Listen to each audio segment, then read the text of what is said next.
Bienvenue à cet nouvel épisode de Culture Soccer. Ici, à l'animation, moi-même, Mantigny de Varenne, co-rédacteur en chef de Culture Soccer. Aujourd'hui, on va parler de CONCACAF. C'est le moment des matchs internationaux et on est servi cette semaine. Et pour en parler, je suis rejoint par Mathieu Lemay. Ça va bien, Mathieu? Bonjour Anthony, bonjour à tous et à toutes. Très heureux d'être là avec vous. Oui, ben nous, on est très heureux de t'accueillir également. Écoute, ça a vraiment été une semaine chargée en soccer là, cette semaine. On a pratiquement eu une overdose de soccer tellement ça nous avait manqué depuis quelques semaines, voire quelques mois.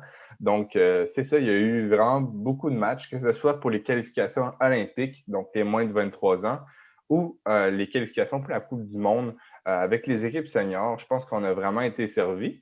Mais avant de rentrer dans le vif du sujet, je voulais vous rappeler que Culture Soccer, on offre des belles tuques pour fêter la fin de l'hiver québécois et fêter le beau temps en France. Donc, n'hésitez pas. C'est vraiment pour financer toutes nos dépenses et tout. Parce que Donc, c'est bien connu qu'en France, on porte la tuque au printemps et en été. exactement. Donc c'est ça, dans le fond, on va revenir sur les phases de groupe. Premièrement, pour les qualifications olympiques.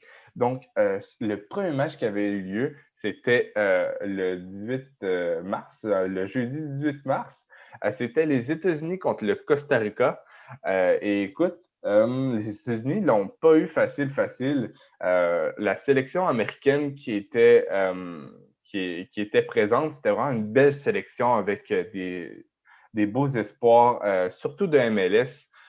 Quand on regarde le 11 partant, c'était David Ochoa dans les buts, Aaron Herrera à droite, Justin Glad et Pineda au centre, donc le défenseur du Real Salt Lake, et du Chicago Fire, il y avait Sam Vines à gauche. Dotson, Yule, Mihailovic au milieu. Et en attaque, Du c'était. CF Montréal.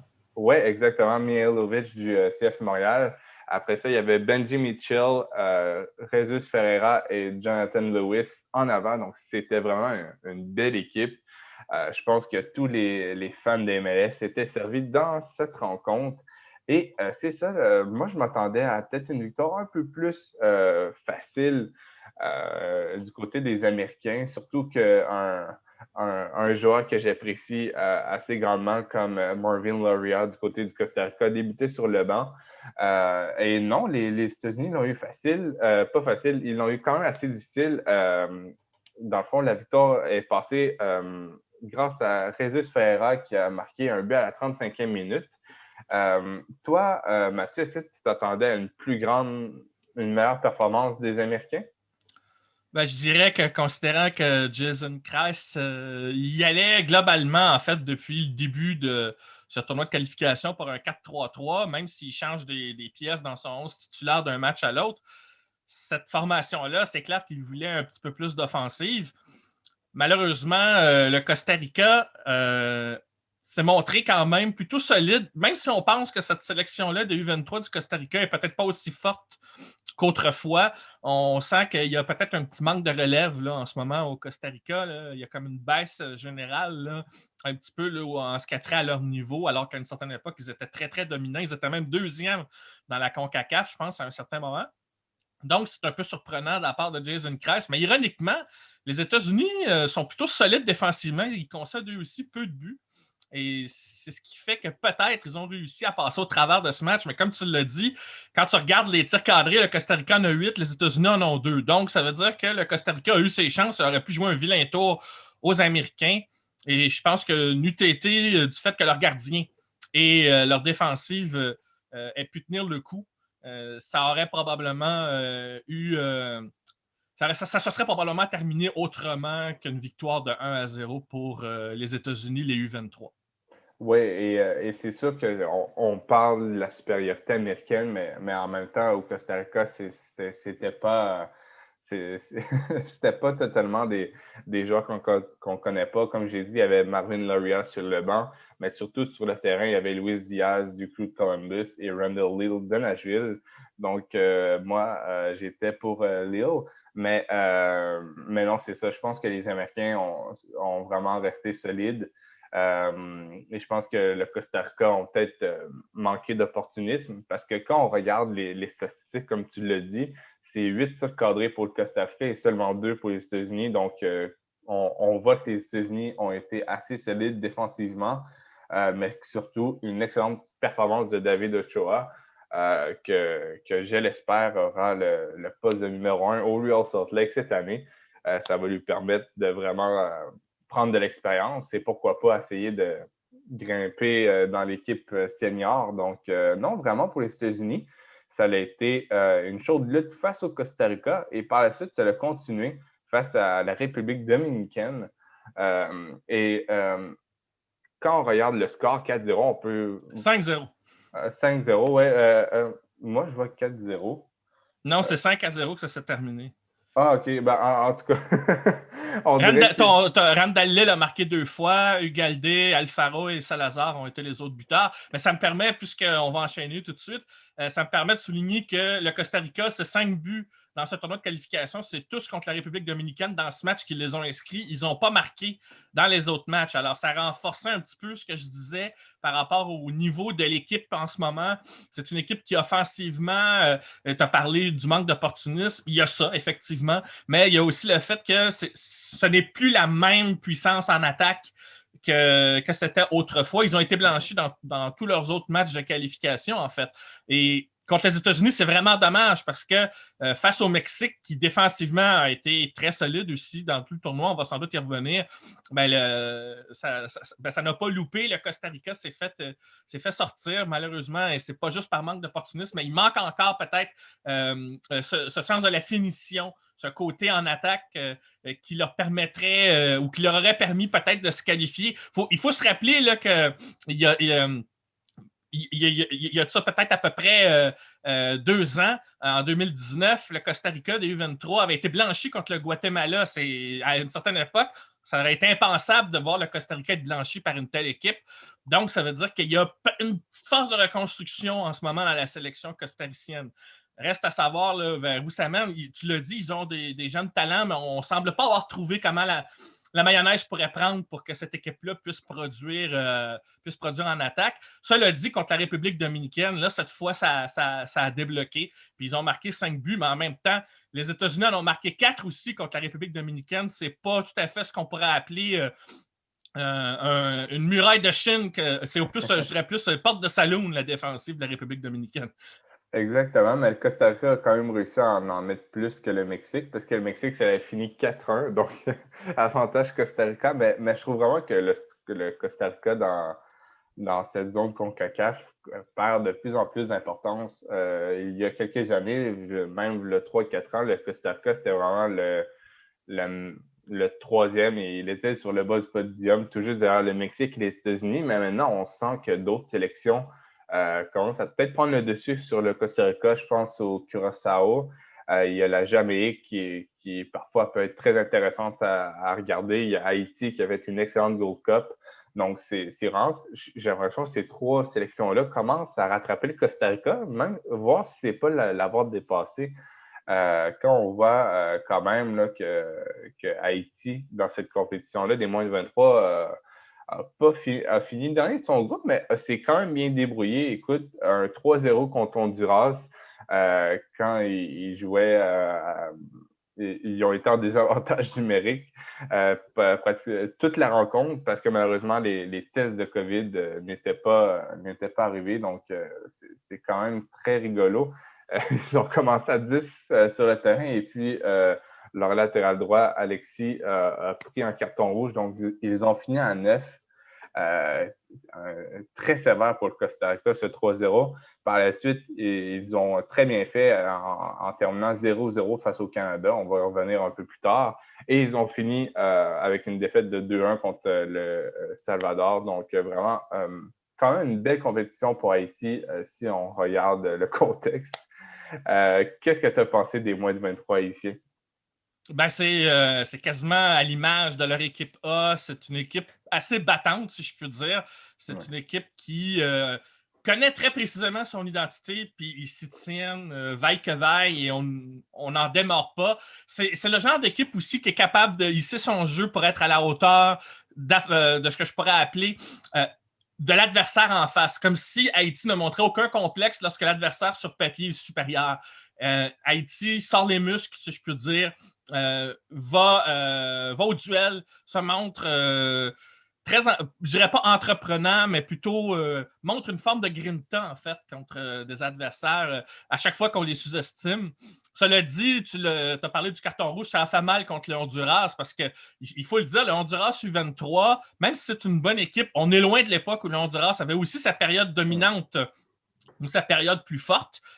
Reste que c'est quand même pas si mal. Mais par contre, je pense qu'à la longue, malgré cet effort-là, ça a fini par coûter un petit peu, notamment contre le El Salvador, parce que le El Salvador, malgré la défaite contre le Canada, qui a été évoquée en long et en large par nos amis du Céleste à l'érable, le El Salvador a réussi à faire match nul contre l'Honduras, ce qui a été toute une surprise, on va en reparler peut-être. Et ensuite, contre Haïti, c'est là où je voulais en venir, ils ont réussi à remporter une victoire et ça a changé le classement du groupe B à peu près au complet. Comme si le El Salvador s'est dit hey, on a peut-être encore une chance de se qualifier, tout dépendamment du résultat entre le Honduras et le Canada. Malheureusement, le match nul entre le Honduras et le Canada a fait que les deux se sont qualifiés. Alors, j'espère qu'on n'évoquera pas les souvenirs d'un match arrangé. J'espère que non, là, c'est pas ça du tout.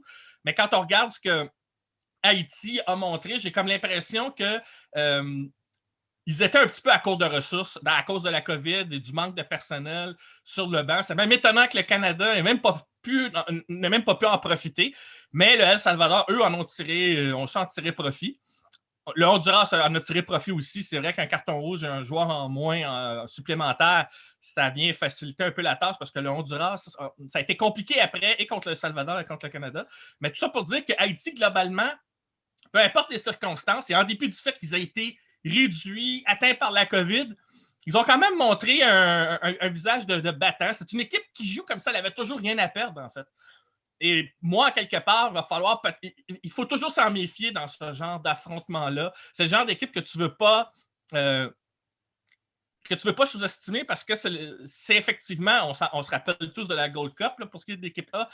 Ben, c'est le genre d'équipe qui montre une force de caractère. Ils n'ont peut-être pas nécessairement le meilleur talent du monde. Ils n'ont peut-être pas les meilleurs joueurs du monde à leur position. Mais ils sont capables de se battre.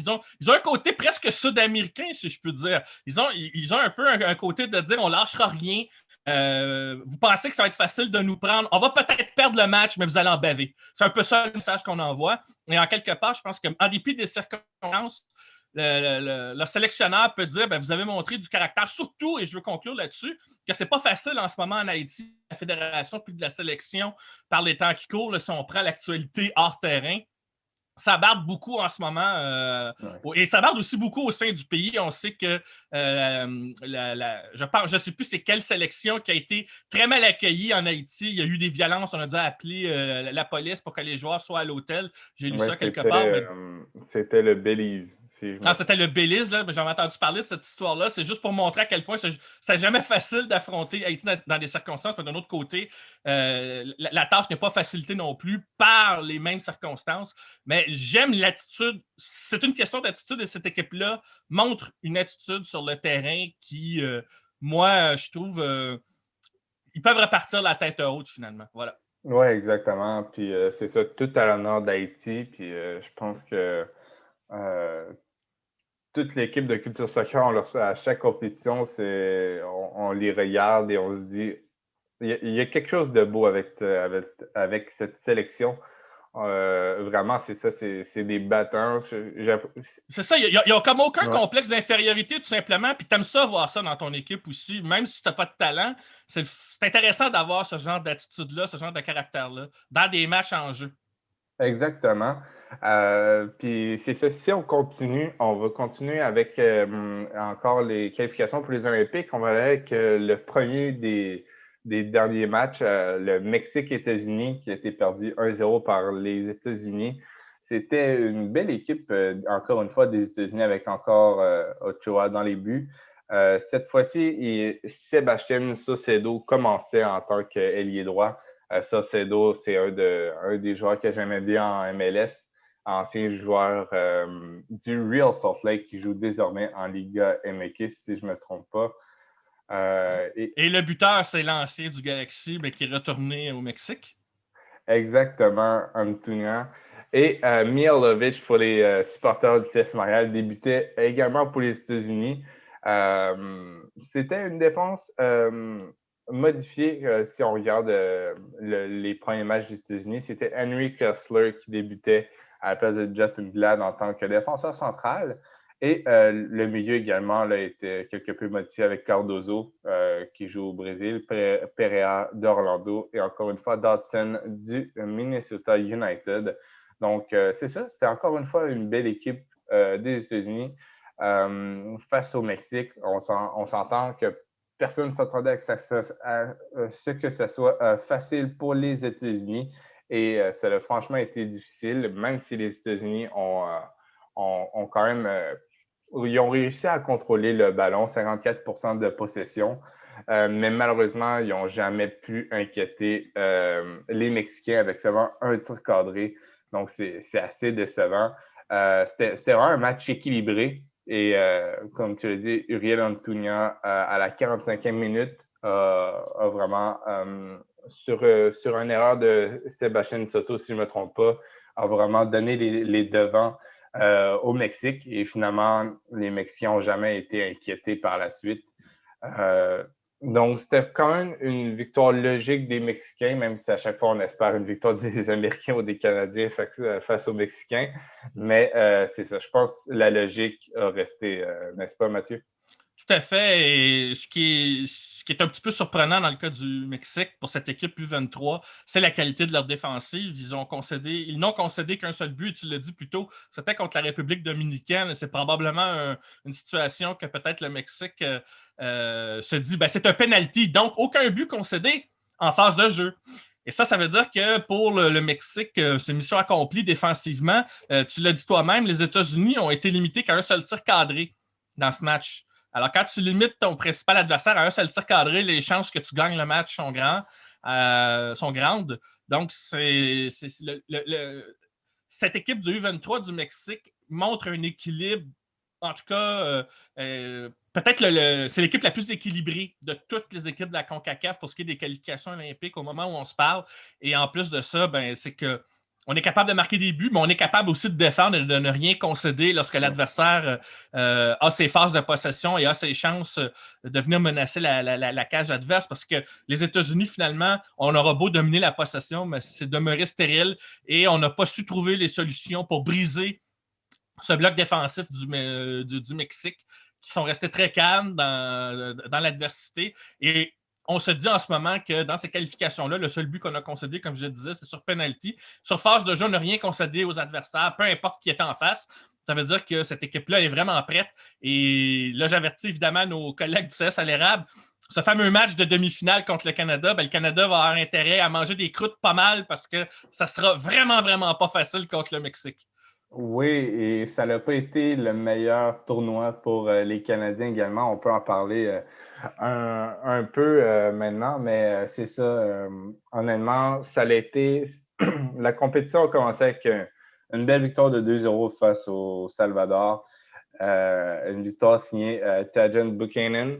Ça a vraiment été une belle victoire. Honnêtement, aucun anicroche. On va quand même passer assez rapidement. Par la suite, ça a été un 0-0 entre Haïti et Canada, qui était selon moi une déception pour le Canada. Les Canadiens ont eu beaucoup de chance. Malheureusement, n'ont pas su être réalistes devant les filets. Et par la suite, ça a été un nul de 1-1 face au Honduras. Suite à Derek Cornelius, notre défenseur central, a fait le but, mais malheureusement, à la 30e minute, James Pantemis n'a peut-être pas fait la meilleure sortie de sa carrière et Daniel Maldonado a égalisé. Et le Canada n'a jamais pu marquer un autre but. Donc, finalement, le Canada a fini deuxième de son groupe et va donc affronter le Mexique. Ça risque d'être très difficile. Ça va être demain à 21h, heure du Québec. Et de l'autre côté, le Honduras va affronter les États-Unis. Donc, c'est pas facile non plus. On s'entend que peu Ça importe. risque d'être plus facile pour les États-Unis que pour le Canada, par contre. Surtout quand je Oui, regarde ce que le Honduras a à faire, même si contre le Canada, le Honduras a pas si mal fait. On sent que c'est pas le Honduras des belles années, comme j'ai dit tantôt. Les États-Unis, s'ils jouent bien leur carte et se montrent un peu plus entreprenants et surtout plus efficaces lorsque viendra les chances de marquer, que les États-Unis devraient être capables de remporter ce match-là. Ça va être serré, évidemment, mais sur papier, les chances pour les États-Unis sont beaucoup plus grandes que pour le Canada. Parce que, j'ouvre une parenthèse pour compléter peut-être ce que les analystes, nos amis du CRS Salérable ont affirmé ou vont affirmer certainement. Il y a quelque chose au sein du collectif de Mauro Biello. On semble encore se chercher une formule pour que on soit plus efficace en attaque. La bonne nouvelle, c'est que défensivement, on concède très peu là aussi. Ça veut dire que contre le Mexique, ça pourrait rester serré si on joue bien nos cartes et qu'on reste solide défensivement.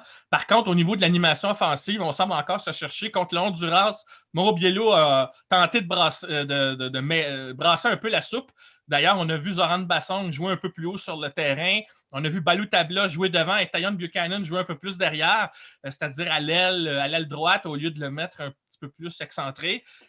Malheureusement, ça n'a pas donné de résultat. Alors donc, on cherche encore la formule pour qu'en attaque, ça débloque. Et en début du fait qu'on le sait, Toronto n'a pas laissé aller ses meilleurs joueurs du U23, mais on le sait, après, ils ont laissé partir plus de joueurs pour l'équipe A. Là, ça a fait toute une histoire, mais bon, je ne pense pas que ce soit la cause des insuccès du Canada. Mais je rajouterais aussi une autre chose que j'ai évoquée en ondes, sur les ondes de Médias Maghreb, c'est que l'équipe canadienne, oui, elle a du talent par rapport à ce qu'on a vu il y a ça très longtemps, en U23 comme dans l'équipe A. Mais je pense que la clé, c'est qu'on voit que le talent ne suffit pas.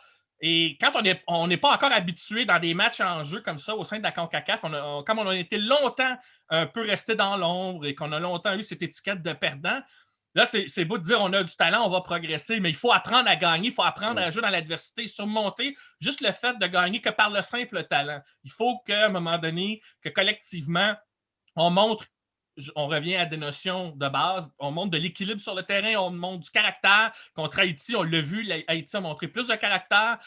Ça va être pour que le Canada progresse et parvienne à se qualifier un jour, que ce soit aux Olympiques et voire même une Coupe du Monde, il faut pouvoir montrer qu'au-delà du talent, on est capable de montrer justement cette force de caractère, cette grinta dont on parle tellement, cette façon de jouer dans l'adversité qui nous permet autant de gérer un match que d'être capable mentalement de faire l'effort pour aller chercher le but qu'on a besoin, mettre le nez dans la surface se mettre le nez dans la surface de réparation, être capable d'encaisser des coups aussi. Oui, Tous ces exact. éléments-là, pour moi, là, je résumerais ça là-dessus. Le Canada en a cette phase-là dans sa progression. Et ça, c'est si on veut progresser. Fait que je ne m'inquiète pas forcément du résultat contre le Mexique, quoi qu'il arrive demain. Mais je pense que pour la suite des choses, si on veut que le Canada, dans l'ensemble de ces équipes, progresse, il va falloir en arriver là un jour et arrêter de se dire oui, on a du talent, enfin, on a une génération dorée, etc., etc. D'accord, mais si on ne veut pas la gaspiller, je peux nommer plein d'exemples de sélections qui ont gaspillé leur talent, justement, ben, c'est qu'il va falloir montrer quelque chose de plus parce que l'adversaire en face ne voudra pas nous le concéder. Oui, parce que là, dans ce tournoi-là, on a fait des victoires qu'on aurait dû faire contre Haïti et le Honduras sont devenus des matchs nuls. Puis on aurait peut-être eu une commande, une commande pas facile, mais plus facile que le Mexique avec les États-Unis. Ça aurait été quand même très difficile, mais là, le Mexique, les chances sont vraiment pas de notre côté. Et c'est ça, il va falloir justement appliquer ce que tu as dit si on va avoir une mini-chance face au Mexique. Donc, c'est ça qu'il faut retirer de l'apprentissage de ces matchs, peu importe les résultats, c'est de savoir qu'est-ce que ça prend pour aller chercher des résultats contre des équipes plus fortes que nous. On parlait d'Haïti tantôt. Haïti ne montre aucun complexe et on se dit qu'on n'a rien à perdre, on va y aller. Ça a été leur force de caractère. Au Canada, on n'a pas trouvé exactement c'est quoi l'identité au-delà des talents individuels qu'il y a au sein de la sélection en ce moment. Il faut trouver quelque chose qui nous définisse et qui fait qu'aux yeux de l'adversaire, ils nous prennent vraiment, mais vraiment au sérieux. Mais pour qu'on nous prenne vraiment au sérieux, il faut afficher quelque chose, il faut montrer exactement de quel bois on se chauffe dans ces matchs-là. Cela dit, le match contre le Honduras, c'est pas déshonorable en soi, mais je pense que le Canada a le moyen de montrer un visage. Je parle pendant les matchs, quand on regarde les statistiques, il y a moyen de montrer un visage où est-ce qu'on se dit le Honduras ne dominera pas dans les tirs cadrés et surtout, on va montrer que c'est nous qui avons l'assise du jeu et c'est nous qui avons eu la meilleure chance de gagner. C'est ça comme de dire, OK, c'est un match nul, mais c'est nous qui aurons dû mériter la victoire. Contre Haïti et contre le Honduras, on a l'impression que le Canada n'a pas mérité ces matchs nuls-là, tu comprends? Oui, il y avait beaucoup d'erreurs, beaucoup de cafouillage. Mais pour toi, ça va être quoi les deux qualifiés pour les Olympiques? Non, je pense que le Mexique et les États-Unis vont encore passer. Parce que pour l'instant, ce sont les équipes, je ne dirais pas qu'ils sont les mieux rodées, mais qui ont affiché des bases plus solides, surtout le Mexique, là, qui a montré l'équipe la plus équilibrée. Les États-Unis ont montré en phase de groupe qu'ils avaient les moyens de battre le Honduras, qui pour moi, le match nul contre le Salvador l'a prouvé. On voit que ce Honduras 23, on est loin de l'époque où il y a le Honduras avait une équipe olympique beaucoup plus forte et aussi une équipe A beaucoup plus forte. En ce moment, là, il y a une tendance là, au Honduras. Disons que ce n'est pas le meilleur collectif. On parlait de génération dorée tantôt. Ben, c'est ça, là, ils n'ont pas le meilleur collectif. Mais comme ils ont une assise historique plus grande au sein de la CONCACAF, c'est une équipe qui va se battre quand même sur le terrain. Les États-Unis vont quand même devoir cravacher pour gagner. Mais si les États-Unis trouvent le moyen de cravacher, ils devraient gagner ce match-là sans nul doute. J'ouvre d'ailleurs une parenthèse parce que tu as parlé de la Jamaïque et du Suriname tantôt, puis je vais le faire avant pour pas qu'on l'oublie, mais que ça pourrait faire un sujet de discussion pour les podcasts futurs. On parle beaucoup de la double nationalité, hein, tu le sais, dans le sport et dans les sélections nationales. Et là, il semble qu'au sein de la CONCACAF, c'est quelque chose qu'on va prendre de plus en plus au sérieux parce que, justement, la compétition devient de plus en plus féroce. Tu as parlé de la Jamaïque tantôt. La Jamaïque songe de plus en plus à recourir à ce que j'appellerais la double nationalité pour espérer recruter des joueurs qui ne sont pas forcément nés en Jamaïque, mais qui ont la nationalité pour garnir leur effectif et avoir un effectif plus riche. Il y a même le Suriname qui veut faire la même chose, entre autres. Tu vois, alors, il pourrait y avoir d'autres nations qui pourraient suivre. Moi, si j'étais le Canada, etc., je regarderais aussi un peu de ce côté-là. Et ça, parce qu'à un moment donné, on veut pouvoir rester compétitif le plus possible. Alors, les fédérations, de plus en plus, les sélections, on regarde de plus en plus, pas juste dans notre territoire ou en circuit fermé comme on faisait avant. On commence à regarder un peu plus là, dans le circuit des doubles nationalités, voire même des triples ou quadruples nationalités, parce que justement, la compétition est féroce. Donc, on veut pouvoir offrir à des joueurs la possibilité de venir jouer au sein de notre sélection parce qu'on veut enrichir, on veut garder notre effectif. Ça commence à devenir un enjeu. À une certaine époque, en CONCACAF, on ne pensait même pas à ça. Et je voulais le souligner. Ça veut dire que dans les années futures, il n'y aura rien de gagné pour personne. Et donc, au Canada, là, n'allez pas croire que parce qu'on a justement une génération dorée que ça va être gagné pour autant. La compétition s'annonce assez forte par rapport à d'autres sélections. Alors, il faudra surveiller nos arrières un peu partout. Oui, puis ça me fait rire que tu parles de ça parce qu'il y a beaucoup comme tu dis, il y a beaucoup de sélections en CONCACAF que c'est comme ça. En préparant le podcast, je me suis rendu compte que, par exemple, une équipe comme Saint-Vincent et les Grenadines, si je ne me trompe pas, c'est une équipe qui est remplie de joueurs qui viennent des divisions inférieures en Angleterre, donc soit de Ligue 1, Ligue 2, des choses comme ça. Je pense que c'est la même chose pour la Grenade. Donc, c'est vraiment... c'est quand même drôle de voir. Tu vois les joueurs, ils jouent en EFL, Ligue 1, Ligue 2. Donc, c'est vraiment des championnats un peu plus petits en Angleterre. Et puis, ils font le voyage pour jouer en CONCACAF. Le Curaçao, c'est des joueurs qui viennent des Pays-Bas. Et puis, c'est devenu une des meilleures sélections en CONCACAF. Et dans le même sujet, il y a même Cuba qui, pour la première fois, ils ont ouvert leur sélection à des joueurs pas forcément étrangers, mais du moins qui ont quitté Cuba, qui jouent à l'extérieur. Avant, c'était vraiment une sélection avec juste des joueurs de Cuba même. Ils ont ouvert leurs horizons et ça fait que Onel Hernandez de Norwich City a pu évoluer pour Cuba ces derniers jours. Donc, vraiment, on voit que la CONCACAF s'ouvre. Et d'ailleurs, il y a quand même beaucoup de joueurs des divisions inférieures aux États-Unis qui étaient présents. Pour les Bermudes, il y avait Zeko Lewis de Charleston. Pour Cuba, il y avait George Corrales, l'ancien joueur de la Ben Famille oui. Royale, désormais au FC Tulsa. Pour Curaçao, il y avait Zeus de La Paz de Oakland Roots. En République dominicaine, il y avait Rafael Diaz de Sacramento. Pour le Salvador, il y avait Joaquin Rivas de Tulsa. Pour les Grenades, il y avait Carlton Belmar, l'ancien joueur de Nashville, qui évolue présentement à Sacramento, et A.J. Patterson de Charleston Battery. Au Guatemala, il y avait Nico Rittmeyer de Charleston. À Haïti, il y avait Meshach Jérôme, qu'on connaît très bien ici, qui joue actuellement pour El Paso, et Cristiano François de Miami, l'ancien joueur d'Ottawa, pour ceux qui s'en rappellent. Sinon, à Porto Rico, c'était vraiment une sélection remplie de joueurs des divisions inférieures. Il y avait Alex Diaz de Tacoma, Jaden Servania de Birmingham, Nicolas Cardona de Hartford, Raúl González de Memphis et Colby Quinones de New England Revolution 2. Pour Saint-Vincent et les Grenadines, il y avait O. Alexanderson de Richmond et Carl Edwards du Rio Grande Valley. Et finalement, pour les Trinidad et Tobago, il y avait Leland Archer de Charleston et Neville Aksha du ND11. Donc, il y avait vraiment beaucoup de joueurs de USL, soit de Championship, League One ou Championship ou League One. Donc, vraiment, c'était quand même intéressant de voir ça. Et surtout, Charleston est très, très bien représenté avec 1, 2, 3, 4 joueurs, vraiment. Il y a 4 joueurs qui sont partis en sélection. C'est assez rare pour des équipes de championship d'avoir autant de joueurs qui vont en sélection. Donc, vraiment, ça a rendu les qualifications pour la Coupe du Monde assez intéressant pour moi. Tu sais, on s'entend, c'est pas la Grenade qui va se qualifier pour la Coupe du Monde, mais c'était quand même intéressant à voir aller. Et il y a l'ancien du Toronto, du Toronto FC, et qui jouait maintenant à l'Atlético d'Ottawa, Ryan Telfer, qui était pour la Trinité et Tobago. Il a même marqué un but. Donc, j'étais assez content pour le soccer canadien.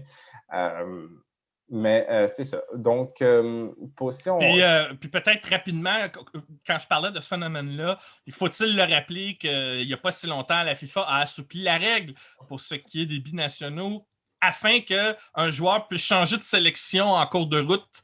La FIFA a assoupli sa règle par rapport à ça. Donc, il y a des joueurs qui peuvent donc un peu plus facilement, s'ils ont envie de changer, donc passer d'une sélection à l'autre. Et je pense que là, au niveau de la CONCACAF, là, il y a des fédérations de sélection qui regardent de ce côté-là pour justement recruter des joueurs. Tu as mentionné une assez longue liste de noms. Moi, je pense que cette liste-là va se rallonger d'ici les prochaines années.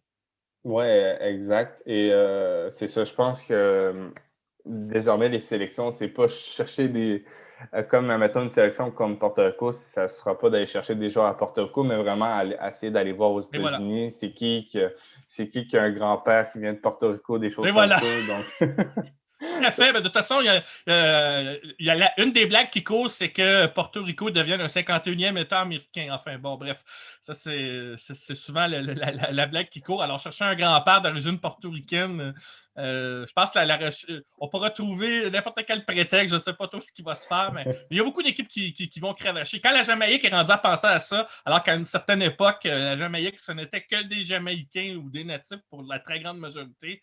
Là, quand on est rendu à ce qu'en Jamaïque, on pense à la double nationalité parce qu'on s'inquiète du niveau de notre équipe nationale, c'est déjà un signe. Mais tu as des équipes plus petites qu'on entend moins parler, qui regardent aussi de ce côté-là pour progresser. Tu as mentionné le Curaçao, j'ai mentionné le Suriname, mais il y en a d'autres. Tu as mentionné des petites unités qui vont suivre parce que ces sélections-là sont comme un peu tannées, passez-moi l'expression, d'être toujours en queue de peloton. À un moment donné, on veut rester compétitif. Tu as parlé de Cuba. Alors, à un moment donné, si je suis le Mexique, les États-Unis, quoique les États-Unis regardent aussi un peu la binationalité quand même, là. Moi, si je suis le Mexique, là, je regarderais, je ferais attention quand même. À un moment donné, là, je ne me serais pas sur mes lauriers. Parce que ça va. Mais la bonne chose, c'est que si c'est plus compétitif, ça peut rendre les matchs de la CONCACAF plus intéressants. J'espère qu'un jour, on en viendra, mais ça va impliquer autre chose, qu'on arrête de parler de matchs avec un arbitrage CONCACAF qui changerait les résultats, que ce soit le jeu qui détermine plus le résultat dans certains cas. Mais vraiment, ces équipes-là, on pourrait dire un peu transformées, ont quand même fait, jusqu'à présent, là, se sont quand même bien combattus. Les Suriname ont battu les îles Caïmans 3-0. Puis même, là, c'est pas tout récent au niveau du Suriname. Là, depuis les dernières pauses internationales, ils deviennent vraiment très compétitifs. Ben voilà. Dans la Ligue des Nations, ils ont vaincu la Dominique 4-0. Ils ont battu le Nicaragua 2-1. Donc, et même il y a quelques années, je me souviens d'un Suriname-Jamaïque qui avait fini 2-1 pour la Jamaïque, mais on s'entend que la Jamaïque, c'était quand même une encore plus grosse nation en 2018. Ils étaient en forme, ils avaient le vent dans les voiles. Et le Suriname qui a remporté effectivement, tu l'as dit, son premier match contre les îles Caïmans. Et c'est dans le groupe du Canada. On peut faire la transition, si tu en as envie, aux éliminatoires de la Coupe du Monde, où le Canada a battu les Bermudes 5-0. Mais le Suriname est dans ce groupe-là et pourrait être, à mes yeux, l'équipe qui serait dans ce groupe-là le principal, disons, compétiteur du Canada dans ce groupe B. Oui, exact. Vraiment, le Suriname, selon moi, c'est supérieur aux Bermudes. Un bon test contre Aruba aujourd'hui, ça va nous donner une idée, justement. Le résultat va peut-être confirmer si le Suriname va être le principal compétiteur du Canada dans ce groupe. Oui, exactement, parce qu'on peut dire immédiatement, là, ça va être quoi la suite du tournoi pour ce groupe. Donc, c'est ça. Aujourd'hui, Aruba va affronter le Suriname.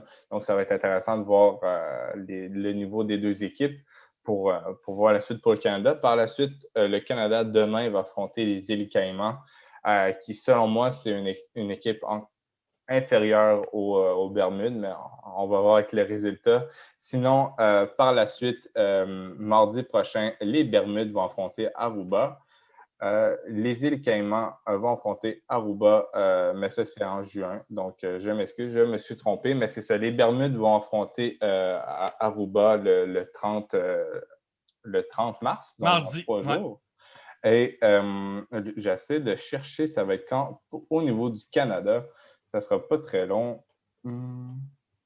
Pour le Canada, je pense que ça ne sera pas pour cette pause internationale, malheureusement. Je ne le vois pas. Je pense que ça va aller à la prochaine pause internationale. Non, en fait, le prochain match est contre les îles Caïmans demain à 16h. Puis je pense que là, après ça va être à la prochaine pause, comme tu dis, là, au mois de. Exactement. Au mois de juin. Ça reste à déterminer pour ce qui est de la date, là, comme telle. Je pense que ça va être contre Aruba. On parle du 5 juin, en fait, pour l'instant. Oui, exact. Donc, ça va être intéressant, mais je pense que Et le 8 contre le Suriname, ça va être le gros test. Oui, vraiment, ça va être le clash des deux plus grandes nations de ce groupe, mais je pense que si le Canada joue à son niveau, il devrait avoir de problème contre le Suriname. Mais c'est ça, le Suriname, c'est un peu comme le Curaçao, c'est des joueurs qui viennent des Pays-Bas, comme par exemple, il y a Kelvin Learndam, que Seattle était allé chercher des Pays-Bas. Eh bien, il joue pour la sélection du Suriname, comme un peu Leandro Bacuna qui joue en Championship. Il vient des Pays-Bas, mais évolue quand même pour la sélection du Curaçao. Donc, et dans le groupe C, Curaçao et Guatemala sont les favoris. Ça va être un bon affrontement quand ils vont se croiser. Pour l'instant, Curaçao va jouer contre Cuba, mais leur premier match contre Saint-Vincent et Grenadines, c'est vrai que c'est. On va se le dire, Saint-Vincent et Grenadines, c'est pas une puissance, mais quand tu gagnes 5-0, alors qu'à une certaine époque, je pense pas que Curaçao aurait marqué 5 buts, c'est un signe de progression pour cette sélection-là, comme tu l'as mentionné plus tôt. Oui, et c'est ça, les deux autres sélections qu'on parlait, c'était au niveau de la binationalité, c'était Porto Rico, qui a quand même bien lancé son tournoi avec seulement une défaite de 1-0 contre Saint-Kitts et Nevis.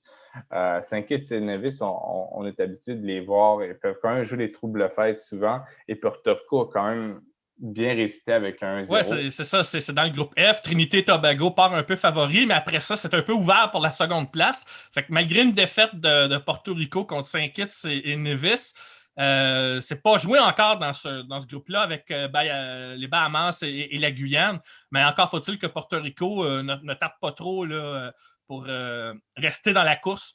Mais c'est pas encore joué pour ce que j'appellerais la deuxième place, même si certains vont dire Saint-Kitts et Nevis peut-être, mais c'est pas joué encore. Oui, exactement. Et du côté de Porto Rico, c'est ça. Sur le 11 de départ, il y avait plusieurs joueurs que j'avais cités un peu plus tôt. Donc, c'était vraiment une équipe là, qui respirait les divisions inférieures des États-Unis. Donc, c'était vraiment intéressant à voir. Et vraiment, je leur souhaite le meilleur pour la suite de la compétition. Leur prochain match, c'est demain face à Trinité et Tobago. Donc, ça va être important d'au moins faire un nul, je pense, s'ils veulent rester dans la course. Sinon, il y a Cuba, hein, comme qu'on en avait parlé un peu. Finalement, cette sélection qui s'ouvre un peu à l'étranger, qui a permis aux joueurs, soit qui ont eu une autorisation pour aller jouer à l'extérieur du pays, ou c'est des joueurs avec la binationalité, comme à l'image d'O'Neill Hernandez, qui joue à Norwich. Donc, c'était une équipe transformée au niveau de Cuba, mais malheureusement, peut-être un manque de repères et tout. C'est quand même le Guatemala qui l'a remporté 1-0. Mais je pense que si ce même match-là aurait été joué il y a 6 mois, je pense que ça aurait peut-être été un 3-4-0 pour le Guatemala, qui est quand même une des bonnes sélections dans la CONCACAF. Donc, c'est ça. Malheureusement, ça a été assez difficile pour Cuba, 1-0. Malheureusement, c'est ça. Il y a eu un carton rouge à la 61e minute, tout juste après le but du Guatemala. Donc, c'était assez difficile de revenir dans la course, mais vraiment, c'est pas perdu pour le Cuba. Si c'est ça, s'ils gagnent contre les îles Vierges britanniques, contre Saint-Vincent et Grenadines, et pourquoi pas un très bon résultat face au Curaçao par la suite, il y a de l'espoir là, pour Cuba, il y a de l'espoir, mais c'est sûr, ça reste faible. Je pense que ça va prendre encore quelques années avant que Cuba atteigne peut-être son meilleur niveau. Je dis bien peut-être, entre parenthèses. Par contre, la République dominicaine, ils sont dans un groupe, le groupe D, où il y a seulement le Panama qui est un adversaire vraiment redoutable. Et ils ont, malgré que ça a été difficile, ils ont battu quand même l'équipe de la Dominique 1-0. Donc, ça fait un bon départ. Et c'est important pour cette équipe-là de la République dominicaine qui a besoin d'un petit peu de se rassurer et de profiter de la sélection parce que là, tu as Anguilla et la Barbade, entre autres, dans ce groupe. Tu as la possibilité, avec le Panama, évidemment, là, de pouvoir passer là, au tour suivant. Oui, exactement. Vraiment, vraiment ces qualifications pour les Coupes du Monde, je trouve qu'ils ont rarement été aussi intéressantes à voir aller, mais surtout pour les équipes en dehors du peloton de tête. Donc, cette fois-ci, les États-Unis et le Mexique sont déjà qualifiés pour la ronde suivante. Mais tu as des équipes.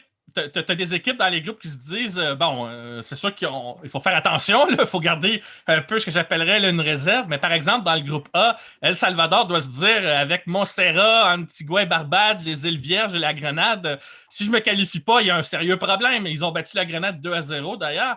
Alors, eux, dans le groupe A, El Salvador, là, pour l'instant, ils n'auront peut-être pas à livrer un effort maximum pour se qualifier. Je dis bien peut-être entre parenthèses, je dis ça sur toute réserve. Mais si Salvador joue le moindrement à son niveau, pour reprendre un peu ton terme tantôt quand tu parlais du Canada, Salvador devrait terminer premier du groupe A facilement.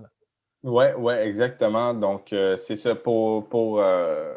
Si on pouvait faire, on pourrait dire, nos prédictions pour chaque groupe, qui va passer. Donc, toi, pour le groupe A, tu dis El Salvador. Ouais, qui devrait terminer premier. Pour ce qui est des autres places, là, c'est vraiment c'est difficile à juger, franchement, mais je pense que Salvador va terminer premier du groupe A. Je pense, moi, que ça devrait pas être un problème de ce côté-là. Dans le groupe B, le Canada a les moyens de terminer premier. Ça va être la lutte contre le Suriname. Si le Canada joue bien ses cartes et montre le visage de ce dont il est capable et surtout montre aussi un visage collectif là, un peu plus soudé et un caractère un peu moins sur les talons que lors de la Gold Cup contre Haïti. Le Canada devrait terminer premier du groupe B. Moi, je pense que ça ne devrait pas poser de problème sur ce plan-là. Mais toujours est-il que là, moi, je saute d'un groupe à l'autre. Trinité et Tobago du groupe F, je pense que c'est eux qui vont terminer premier. C'est ce que j'ai dit tantôt. Dans le groupe C, ça va jouer entre Guatemala et Curacao, mais j'y vais avec le pari du Curacao pour terminer premier parce qu'ils ont quelque chose à prouver. Et je pense qu'ils ont largement les moyens d'être au-dessus du Guatemala cette fois-ci dans ce groupe-là pour passer au tour suivant. C'est une équipe en progression et qui était très intéressante. Dans le groupe D, je pense que Panama va encore finir premier.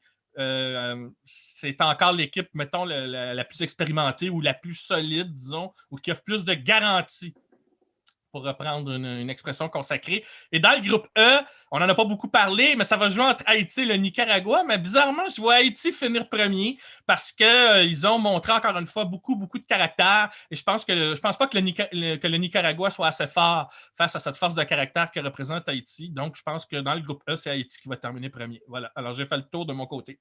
Oui, puis je pense que moi aussi, je te rejoins. Je pense que dans le groupe A, ça va être El Salvador qui va passer. Dans le groupe B, ça va être le Canada. Écoute, si on perd contre les Suriname, je ne veux pas nous voir au prochain tour. Ça va être.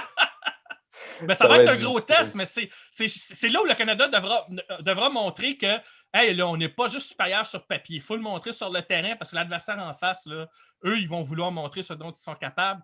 C'est ça, ça va être ça, selon moi. Il va y avoir quelque chose là, qui va nous montrer où en est le caractère de l'équipe canadienne, l'évolution de son identité du jeu par rapport au talent individuel qu'il y a au sein de la sélection. Là. C'est un match, là, j'aime pas utiliser cette expression-là, mais je vais l'utiliser quand même. Ça va être un match baromètre. Oui, exactement. Vraiment, on va voir, on va finalement voir le Canada face à une sélection avec quand même un minimum de niveau, là, parce que vraiment, à part ça, dans notre groupe, c'est Aruba, les îles Caïmans et les Bermudes. Donc, c'est un peu à oublier au niveau des performances. Sinon, moi, pour pour le groupe C, je pense que également, comme toi, ça va être le Curaçao qui va passer. Dans le groupe D, je pense que le Panama va passer, mais la République dominicaine peut quand même faire une petite surprise si le Panama n'est pas à son meilleur niveau. On l'a dit tantôt, la République dominicaine est mettons, le meilleur compétiteur dans ce groupe-là pour la tête du groupe. Là. Exactement. Finalement, dans le groupe E, je pense que Haïti va passer sans problème. Et finalement, dans le groupe F, je pense que la Trinité et Tobago va passer. Porto Rico aurait pu être intéressant à voir aller, mais malheureusement, je pense qu'avec la défaite face à Saint-Christophe et Nevis, ça va être assez difficile d'aller rechercher Trinité et Tobago. Ça va être vraiment le tournoi.